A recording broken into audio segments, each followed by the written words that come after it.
नमस्कार दोस्तों, स्वागत है आपका हमारे YouTube channel the real spy पर। आज हम बात करेंगे डॉक्टर भीमराव अंबेडकर के 20 रोचक तथ्यों के बारे में। दोस्तों, आज हम बात करेंगे एक ऐसे शख्स की जिनका जन्म हुआ अछूत जाति में, लेकिन उन्होंने दुखी होकर मरने से पहले अपना धर्म बदल लिया, जिसने ताउम्र देश के अनुसूचित जातियों को हक दिलाने में बिता दी, लेकिन पूरी तरह सफल नहीं हो सके।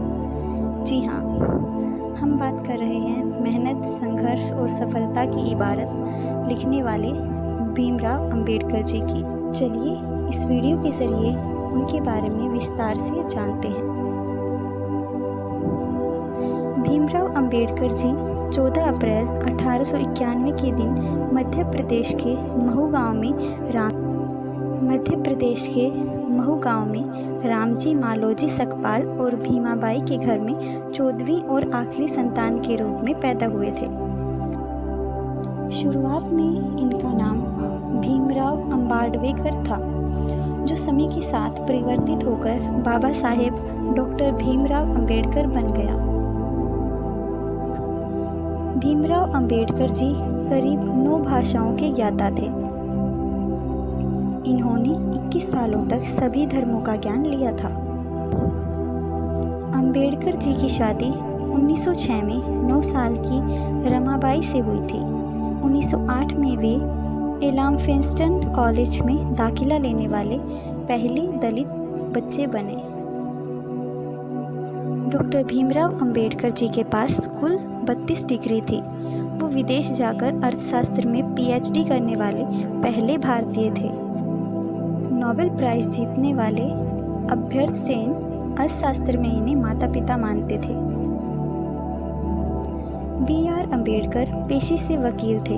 इन्होंने 2 साल तक मुंबई में सरकारी लॉ कॉलेज में प्रिंसिपल के पद पर काम किया है।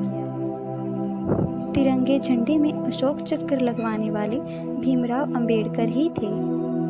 वर्तमान समय में जो उद्योगों में 8 घंटे की शिफ्ट होती है, यह सब BR अंबेडकर की ही देन है। इससे पूर्व 12 से 14 घंटे श्रमिकों को काम करना पड़ता था।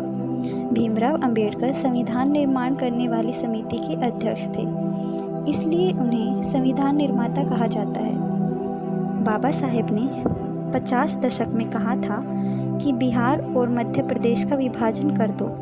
उस समय किसी ने उनकी नहीं सुनी, जिसके बाद सन 2000 में आखिरकार विभाजन करना ही पड़ा और नए राज्य झारखंड व छत्तीसगढ़ बनाया गया। बाबा साहेब अंबेडकर हिंदू महार जाति के थे, जिसे अछूत माना जाता था। जब अंबेडकर जी को लगने लगा कि मैं हिंदू धर्म से जाति प्रथा दूर नहीं कर सकता, तो उन्होंने गुस्से में एक बात कह डाली, मैं हिंदू पैदा हुआ था लेकिन हिंदू मरूंगा नहीं, और वही हुआ। भीमराव अंबेडकर ने हिंदू धर्म छोड़ते समय 22 वचन भरे। उन्होंने कहा था, मैं राम और कृष्ण, जो भगवान के अवतार माने जाते हैं, उनकी पूजा कभी नहीं करूँगा। अंबेडकर जी ने 1956 में अपना धर्म बदलकर बौद्ध धर्म को अपना लिया, जिसके कारण उनके साथ लाखों दलितों ने भी धर्म परिवर्तन कर लिया।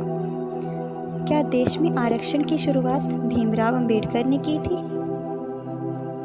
तो दोस्तों, दरअसल देश में आरक्षण की शुरुआत अंबेडकर जी ने नहीं, बल्कि कोल्हापुर के महाराज छत्रपति शाहू जी ने 1901 में पिछड़े वर्ग से गरीबी दूर करने के लिए की थी, जिसके बाद ये चलता रहा। और 1943 में अंबेडकर जी ने नेशनल लेवल पर अनुसूचित जातियों के लिए सरकारी नौकरियों और शिक्षा के क्षेत्र में आरक्षण की मांग की।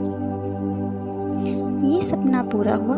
अंबेडकर जी के संविधान समिति का अध्यक्ष बनने के बाद शुरुआत में सिर्फ 10 साल के लिए आरक्षण दिया गया, लेकिन बाद में इसे बढ़ाया ही जा रहा है। भीमराव अंबेडकर जी की मृत्यु कैसे हुई? दोस्तों, आखिरी दिनों में भीमराव अंबेडकर जी डायबिटीज से बुरी तरह से बीमार हो गए थे। 6 दिसंबर 1956 को दिल्ली में उनका निधन हो गया। डॉक्टर भीमराव अंबेडकर कश्मीर में लगी धारा 370 के बिल्कुल खिलाफ थे। सरदार पटेल और कांग्रेस भी इसके एंटी थे, लेकिन इस धारा को लगवाने में जवाहरलाल नेहरू जी का हाथ था। B.R. अम्बेडकर आज़ाद भारत के पहले कानून मंत्री थे। भीमराव अम्बेडकर ने जिंदगी में 2 बार लोकसभा चुनाव लड़ा, लेकिन दोनों बार उन्हें हार मिली। डॉक्टर भीमराव अम्बेडकर ही एकमात्र भारतीय हैं जिनकी पोर्ट्रेट लंदन संग्रहालय में कार्ल मार्क्स के साथ लगी हुई है। मौत के 34 सालों बाद 1990 में अम्बेडकर जी को भारत का सबसे बड़ा पुरस्कार भारत रत्न दिया गया। तो दोस्तों, आज के लिए इतना ही। फिर मिलेंगे एक नई कहानी के साथ। तब तक के लिए बाय, टेक केयर।